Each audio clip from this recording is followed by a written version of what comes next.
Hi guys, today we're looking at continuation patterns. So this is when the market is going in one direction and it creates a pattern in the price and then continues in that direction. So before we actually look at the chart, I'm going to go and look at some drawings that I've done just to show you the mechanics of how continuation patterns work. So you can see we've got 4 of the most popular continuation patterns, and as we've mentioned, they're going in the same direction. So you can see the market comes up here. This is a bullish flag. It basically moves back down, consolidates parallel. You can see here we've got a bullish flag, moves up, comes off, consolidation, and then breaks higher. So these two lines are parallel and we see a break higher. Then we've got a bullish pennant.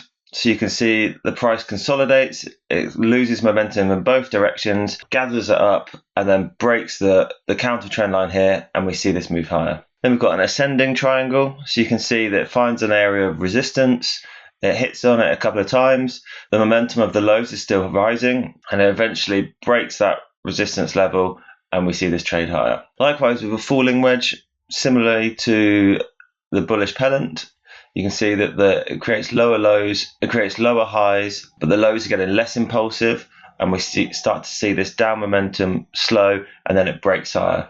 How do you actually trade these? With a bullish flag, you are basically looking at the uptrend, and then you're using that and you're projecting that higher. So this becomes your target zone, and you take the trade on the break. The same with the pennant. So you're basically seeing whatever the uptrend was, so from around here, and then you're projecting that from the break. So you'd be targeting it up here. The triangle is a little bit different. You would be trading this.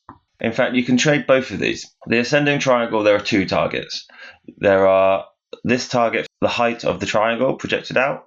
So you can target here, or you can target the full length of the uptrend beforehand. It's often a good strategy to take some profit at target 1 and then some more profit at target 2. Similarly with falling wedge, you'd be looking at target 1 being the size of the wedge, so something like this, as being your first area to target, and then your second area would be the full height of the uptrend targeted up here.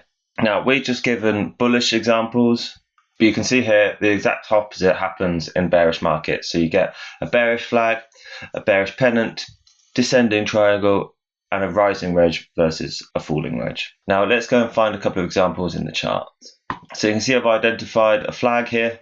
So big move up higher, breaks here, and then we see this trend continue. This one probably wouldn't have hit the target if we were looking at targeting this as a projection here, but still we have seen a pretty big move higher. I've identified a few more. So we've got a bullish pennant here, making lower highs and higher lows, and then breaks higher, and then we see this market go. So that target would be something like this, projected here, and you can see we do hit the target. Similarly, we've got a flag. Again, this would be the move, projected from here, and whilst we wouldn't have got stopped out, but it does go straight into a pennant, but we would have hit target. Then we've got a bit of a falling wedge here. If we're taking this trade here, remember we said target 1, target 2. So that's target 1, does hit it, and then target 2 would be the bigger move down here. And again, we do hit it. Here you've got an ascending triangle. So you can see likewise here, it's found an area of resistance, tests once, twice, and then breaks higher. The lows are higher, so the momentum's going increasing, and then it breaks through.